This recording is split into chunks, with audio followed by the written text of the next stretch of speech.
बिस्मिल्लाहिर्रहमानिर्रहीम। अस्सलाम वालेकुम व्यूअर्स, आज कमेंट के हवाले से बात करनी है। तो ये कमेंट इस हवाले से यूज़ होता है कि आप अगर कोई काम कर रहे हैं और वहाँ पे कोई इस तरह का वर्ड आता है जिसको डिफ़ाइन करना चाहते हैं आप, बजाय इसके कि आप यहीं इस पेपर के अंदर मतलब अपने जो फाइल आप बना रहे हैं उसके अंदर आप उसको डिफ़ाइन करें। आप अलग से यहाँ पे एक छोटा सा पोर्शन, जिस तरह से हम लोग कोई काम कर रहे होते हैं तो जो हमारा काम एक्स्ट्रा होता है उसके लिए हम लोग कोई पोर्शन बना लेते हैं रफ अमल को काम करने के लिए। तो उस हिसाब से आप इसको जो है वो यूज़ कर सकते हैं। मिसाल के तौर पे मैं अगर इसको बताना चाहता हूँ किसी को कि ये वर्ड क्या है और इसके हवाले से कुछ लिखना चाहता हूँ, कुछ कमेंट करना चाहता हूँ, तो मैं इस पर क्लिक करूँगा तो ये मुझे एक यहाँ पे जगह बना के दे देगा जिसके रहते में जो है इसके बारे में कुछ लिख सकता हूँ। मिसाल के तौर पर अयमन परवेज़ एक यूट्यूबर वीडियो क्रिएटर है। ठीक है, यहाँ पे मैंने ये लिख दिया है। अब मैं अगर कुछ नीचे लिखता हूँ तो वो मैं काम उसी हिसाब से कर सकता हूँ। अगर कोई बंदा यहाँ पे आएगा,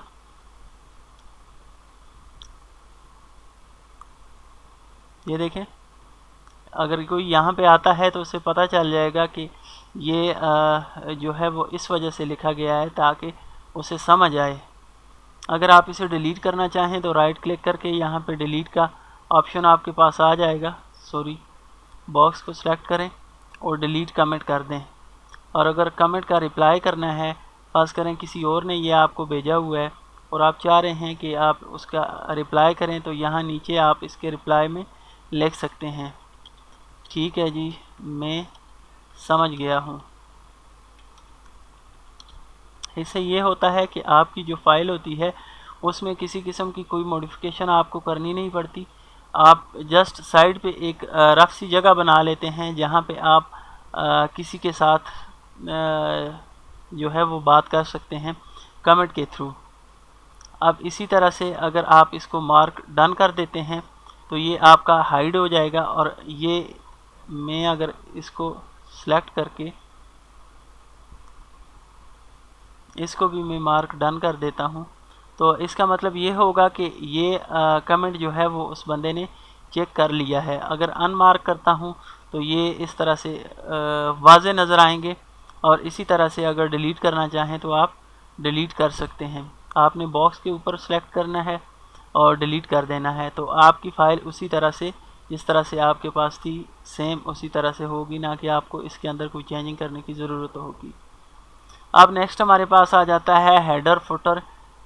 यहाँ इसके नाम से ही ज़ाहिर हो रहा है। अगर आप यहाँ ऊपर कोई चीज़ लिखना चाहते हैं तो इसे आप हेडर कहेंगे। ठीक है, यहाँ पे अक्सर कोई इस तरह की चीज़ लिखी जाती है जो कि बार बार आपके पास पेजेस पे रिपीट हो रही हो। को बुक बना रहे हैं या कुछ इस तरह की चीज़ बना रहे हैं, बजाय इसके कि आप बार बार दूसरे पेज पे, मैं एक और पेज बना देता हूँ कंट्रोल एंटर करके। 3 पेज हमारे पास यहाँ पे ये देखें नज़र आ रहे हैं। तो मैं अगर कुछ चाहता हूँ कि यहाँ पे कोई चीज़ इस तरह की लिखी हुई आए, यूट्यूब चैनल। अब मैं ये नीचे जाऊँगा तो मेरे पास हर पेज पे ये टाइटल लिखा हुआ आएगा। तो ये बुक में अगर आप काम कर रहे हों किसी पे तो वहाँ पे आपके लिए ये चीज़ काफ़ी हेल्पफुल होती है। और इसी तरह से फुटर ज़्यादातर यूज़ होता है पेज नंबरिंग के लिए। अगर आप यहाँ बॉटम पे इसके क्लिक करते हैं तो आपके पास अगर यहाँ बॉटम पे क्लिक करते हैं तो आपके पास यहाँ पे पेज नंबर आप दे सकते हैं। एक तो पेज नंबर यहाँ पे आते हैं, एस्केप प्रेस करके आप पीछे चले जाएं। एक तो पेज नंबर आपके पास यहाँ पे आ जाते हैं। ठीक है, यहाँ से आप उसका फॉर्मेट सही कर सकते हैं। अब इसी तरह से अगर आप डायरेक्ट यहाँ पे फुटर पे क्लिक करते हैं तो आपके पास ये प्रॉपर्टी इसकी ओपन हो जाती है।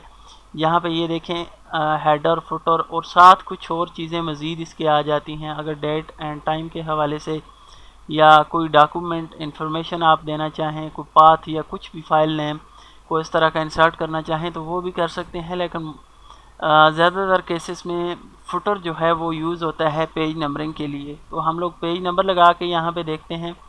आप पेज फॉर्मेट पे आएंगे। सबसे पहले आप पेज का फॉर्मेट सेलेक्ट कर लें कि आपने नंबर इस तरह के लगाने हैं, यूँ लगाने हैं, इस तरह के अलिफ बा ता, क्योंकि मेरे पास उर्दू का कीबोर्ड इंस्टॉल किया हुआ है तो उस हवाले से ये भी दे रहा है।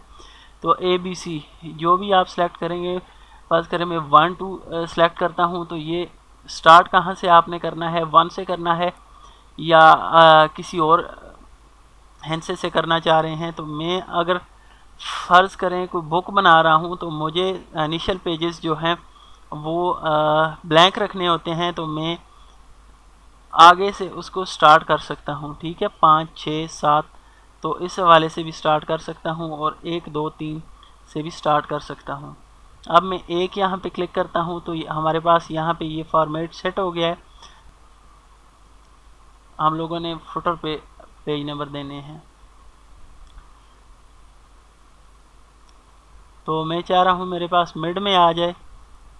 अच्छा, ये दे रहा है पेज के फुटर के हवाले से और ये बॉटम साइड के हवाले से। ये दो हैं, एक टॉप पे जो है आपके पास फुटर के हवाले से है, सॉरी हेडर के हवाले से, और ये नीचे वाला जो है ये फुटर के हवाले से। अगर आप नीचे यहाँ नंबरिंग करना चाह रहे हैं तो आप बॉटम पेज, और अगर आप ऊपर नंबरिंग करना चाह रहे हैं तो टॉप पेज आप सेलेक्ट करेंगे। आप इसी तरह से मार्जिन भी आप बता सकते हैं कि किस हिसाब से हो, राइट साइड पे हो, टॉप पे, इस जगह पे।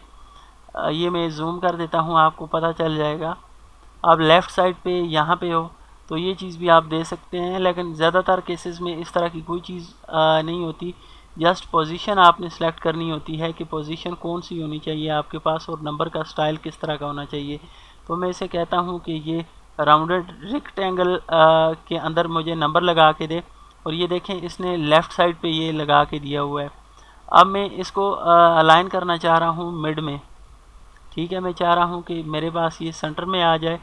तो मैं यहाँ पे पेज नंबर 2 प्लान सेलेक्ट करता हूँ, ये यहाँ पे आ गया है। और इसी तरह से मैं सॉरी पोजीशन के हवाले से यहाँ पे, और मैं ये करता हूँ कि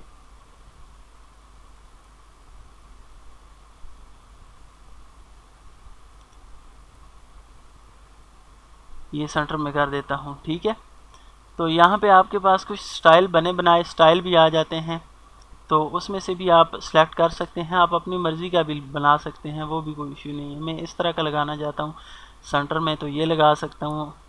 तो मीन्स कि जिस तरह के आप मर्ज़ी पेज नंबर के स्टाइल लगाना चाहें वो आप लगा सकते हैं। कुछ प्रीसेट्स यहाँ आपके पास मौजूद हैं, तो उनमें से अगर आप लगाना चाहें तो लगा सकते हैं। अब यही नंबर ये देखें आप ओवरऑल पेजेस पे इसी हिसाब से, इसी फॉर्मेट के तहत आपके पास रिपीट होते जाएंगे, 1 2 3 4 5 6। तो ये तो आ गई नंबरिंग के हवाले से पेज नंबर। अब इसी तरह से टेक्स्ट बॉक्स आपके पास आ जाता है। अगर आप चाह रहे हैं कि इस तरह का साइड बार के तौर पे आपके पास टेक्स्ट आ जाए, तो ये कुछ प्रीसेट्स बने हुए हैं, आप इनको भी यूज़ कर सकते हैं। ये देखें यहाँ पे अगर आप चाह रहे हैं इस तरह का टेक्स्ट बॉक्स हो, इस तरह का हो, इस तरह का हो, तो ये आप यूज़ करके अपना टेक्स्ट बॉक्स आप बना सकते हैं। अब इसी तरह से यहाँ पे आ जाता है कुछ के, अगर आपने मिसाल के तौर पे कोई ऑटो टेक्स्ट कोई इस तरह का वो करना है, को ऐड कर देते हैं इसमें। मिसाल के तौर पे EIAIMEN, ठीक हो गया, ये मैं लिख देता हूँ और यहाँ पे ऑटो टेक्स्ट कर देता हूँ।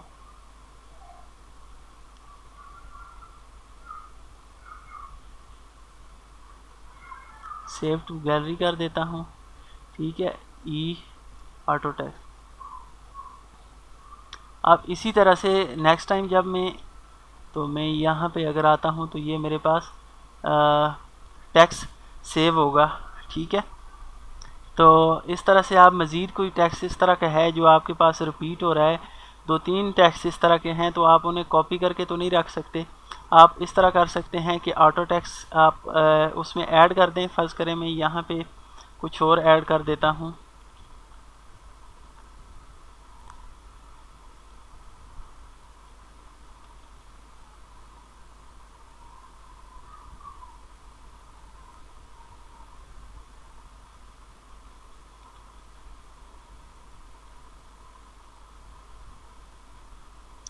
कुछ भी टेक्स्ट में यहाँ पे लिख देता हूँ। अब मैं चाह रहा हूँ कि ये मेरे पास जो है टेक्स्ट रिपीट होगा, तो मैं इनको जो है वो ऐड कर देता हूँ अपनी डिक्शनरी में।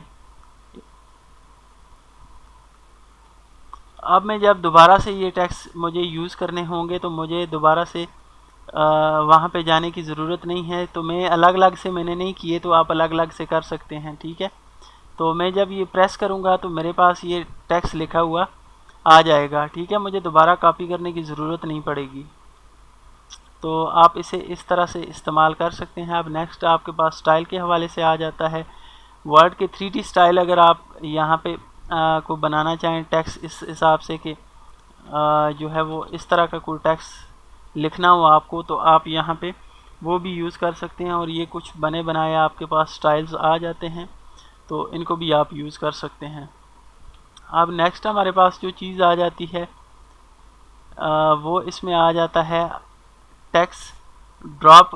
अब ये टेक्स्ट ड्रॉप का क्या है, ये स्टाइल एक किस्म का आपके पास बन जाता है। अब देखें, मैं फर्ज करें यहाँ पे अलग से एक लिख के आपको बता देता हूँ। अब देखें YouTube मैंने यहाँ पे लिखा हुआ है, ठीक है। और मैं इसको कहता हूँ कि इस स्टाइल में ये आ जाए।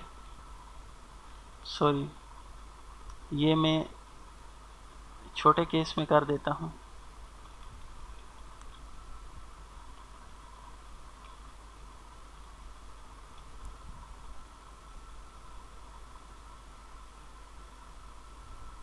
अब देखें वाई मेरे पास बड़ा आ गया है और बाकी जो टेक्स्ट लिखा हुआ था वो छोटा आ गया। अब इसी तरह से ये स्टाइल भी है, नॉर्मल आप करना चाहें तो उस हिसाब से भी कर सकते हैं। ये कुछ इस तरह के वर्ड भी इस्तेमाल होते हैं बुक्स में। अगर आपने इंग्लिश की कोई बुक्स देखी हो तो उनमें ज़्यादातर जो है वो स्टार्ट में पेज के या पेज के एंड में इस तरह के वर्डिंग यूज़ की होती है, जिससे कि आपको ये पता चल रहा होता है, कैटेगरियाँ बनाई होती हैं कि वाई से स्टार्ट होने वाले वर्ड फलां हैं। और इसी तरह से उन लोगों ने हर एक की कैटेगरी अलग अलग से बना के रखी होती है। तो अगर आप इसको यूज़ करना चाहें तो ये भी आप यूज़ कर सकते हैं। अच्छा, नेक्स्ट आपके पास आ जाता है ये ऑनलाइन के हवाले से है, इसको रहने दें। अच्छा, इंसर्ट डेट एंड टाइम। अगर डेट एंड टाइम आप लगाना चाह रहे हैं अपने डॉक्यूमेंट्स के ऊपर तो वो भी आप इंसर्ट कर सकते हैं। ये कुछ स्टाइल्स आपके पास आ जाते हैं यहाँ पे डेट सॉरी दिन मंथ और इसी तरह से डेट ईयर, और फिर दूसरे में आ जाता है जो है वो जुलाई 10 2020। और इसी तरह से ये फिगर के अंदर आ जाता है। ये काफ़ी सारे फॉर्मेट्स दिए होते हैं। आप इसी तरह से उर्दू के अंदर अगर आप करना चाहें तो मेरे पास उर्दू है, तो उस हिसाब से भी आप कर सकते हैं। अब इसी तरह से हिजरी उमुल कुरा। अच्छा, ये पता नहीं क्या लिखा हुआ है, ग्री पता नहीं क्या लिखा हुआ है। बहरहाल इस स्टाइल में भी आप कर सकते हैं, ठीक है। तो नेक्स्ट आपके पास आ जाता है ऑब्जेक्ट। अगर कोई आपने यहाँ पे इंसर्ट करना हो तो वो भी आप कर सकते हैं। मिसाल के तौर पे आपके पास फाइल को बनी हुई है इस तरह की के ओडाप की है, बिटमैप है, कोरल ड्रा की है, ठीक है। कोई इस तरह की जो फाइल्स हैं उसके अगर मैं फ़र्ज़ करें यहाँ पे माइक्रोसॉफ्ट एक्सेल चार्ट को इंसर्ट करता हूँ तो मैं इस पर क्लिक कर देता हूँ तो ये हमारे पास यहाँ पे उसका एक चार्ट बना के दे देगा। अगर आपने इससे बाहर निकलना हो और या इस पर काम करना हो तो ये उस हिसाब से आपको बना देगा, जिस तरह से पाई चार्ट के अंदर हम लोगों ने पढ़ा था कि किस तरह से वो काम करते हैं। ये तकरीबन सेम उसी तरह से ये काम कर रहा है। नेक्स्ट आपके पास आ जाती है टेक्स्ट फ्रॉम। अगर आप कोई टेक्स्ट इंपोर्ट करना चाहते हैं किसी फ़ाइल का तो यहाँ पे आपके पास कुछ एक्सटेंशंस आ जाती हैं। अगर आप इनमें से कोई फ़ाइल आप अपलोड करना चाहते हैं, इंसर्ट करना चाहते हैं अपने डॉक्यूमेंट्स में, तो वो आप यहाँ से इंसर्ट कर सकते हैं अपनी उस फाइल को सिलेक्ट करके। अब नेक्स्ट हमारे पास आ जाता है इक्वेशन और सिंबल। तो ये इंशाल्लाह हम लोग नेक्स्ट क्लास में देखेंगे कि इसके ऊपर किस तरह से काम किया जाता है। बल्कि सरसरी सा बता देता हूँ, शायद मैंने पिछली क्लास में आपको बताया होगा। तो मैथ वगैरह के अगर आप कोई क्वेश्चन आप इसमें लिख रहे हैं तो उसके लिए ये सैम्पल वगैरह बनाने थोड़े मुश्किल होते हैं। तो आप यहाँ पे बने बनाए इनके कुछ सैम्पल्स पड़े होते हैं, तो ये आप इंसर्ट कर सकते हैं। तो आपके पास ये सारी चीज़ें बनी बनाई आ जाती हैं। तो इसी तरह से नेक्स्ट हमारे पास ये कुछ यहाँ पे इसकी प्रॉपर्टीज़ भी आ जाती हैं। अगर आप कोई चेंज करना चाहें तो यहाँ से प्रॉपर्टीज़ को यूज़ करते हुए वो सैम्पल्स इंसर्ट कर सकते हैं। नेक्स्ट हमारे पास आ जाता है व्यूअर्स सैम्पल। अगर कोई प्राइस वगैरह का या कुछ इस तरह का सैम्पल लगाना है या और किसी किस्म का कोई सैम्पल आपने इंसर्ट करना है तो वो यहाँ पे कुछ कीज़ आपके पास कीबोर्ड की तरह दी होती हैं, तो यहाँ से आप इंसर्ट कर सकते हैं। और प्राइस के हिसाब से यहाँ पे आपके पास कुछ सैम्पल्स दिए हुए हैं जो यूज़ होते हैं। अगर आप यहाँ पे उनको ऐड करना चाहें तो आप कर सकते हैं। साइन थीटा ये वो इस तरह की कुछ चीज़ें अगर आपने इंसर्ट करनी हो। तो क्लास ख़त्म करते हैं। जज़ाकल्लाह, अस्सलामु अलैकुम। नेक्स्ट इंशाल्लाह हम लोग स्टार्ट करेंगे इंसर्ट का हो गया है डिज़ाइन के हवाले से। तो तब तक अपना बहुत सा ख्याल रखिएगा। अल्लाह हाफ़िज़।